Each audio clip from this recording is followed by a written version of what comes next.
These and other critical failures have prompted a review of disaster alerts in the United States, which largely operate at a local level, underlining the potential need for a nationwide system, as scientists warn changing weather may bring more hurricanes and wildfires.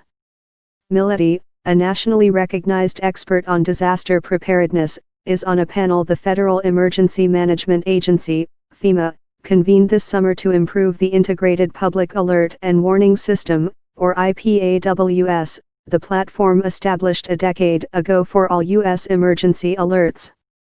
A half-century ago, before 24-hour cable news networks or the Internet, the three main television broadcast stations which could be counted on to issue standard emergency messages to the entire U.S. population now, people in the path of natural disasters typically get alerts from a patchwork of state and local agencies, using different platforms and messaging systems, often manned by part-time employees, Miletti said.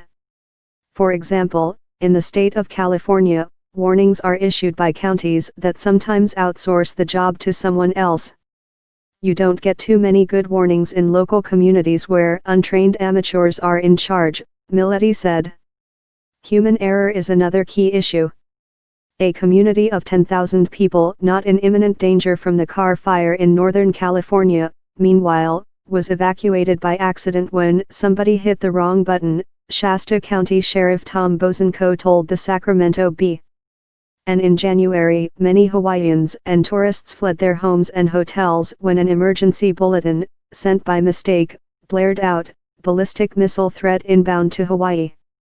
Seek immediate shelter. This is not a drill. A U.S. government report later blamed the false alarm on human error and inadequate safeguards. Rising threats. California Governor Jerry Brown, after touring the fiery calamity near Redding on Saturday, called on the state legislature to enact the best alert system we can get, given the rising threats on the changing of the weather, the climate. Many scientists say global warming is not only causing more extreme weather, but more expensive disasters and the need for more sophisticated alerting systems.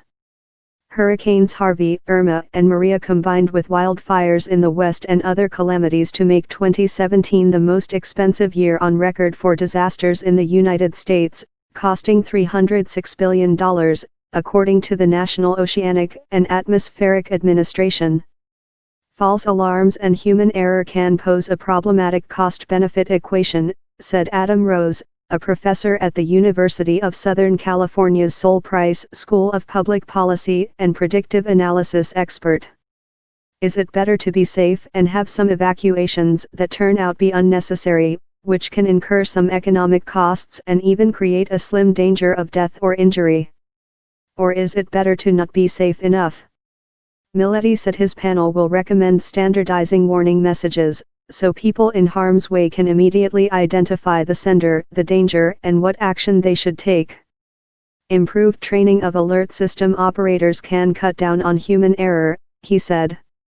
Rather than be told simply to evacuate, for example, residents of a community facing flash floods, a tsunami, tornado or flames from a wildfire would be told to leave immediately and to go where they can find safe ground. Miletti pointed to a National Institute of Standards and Technology investigation into a tornado that devastated Joplin, Missouri, on May 22, 2011, killing over 150 people. It found residents were given only a 5-minute warning the twister was about to strike.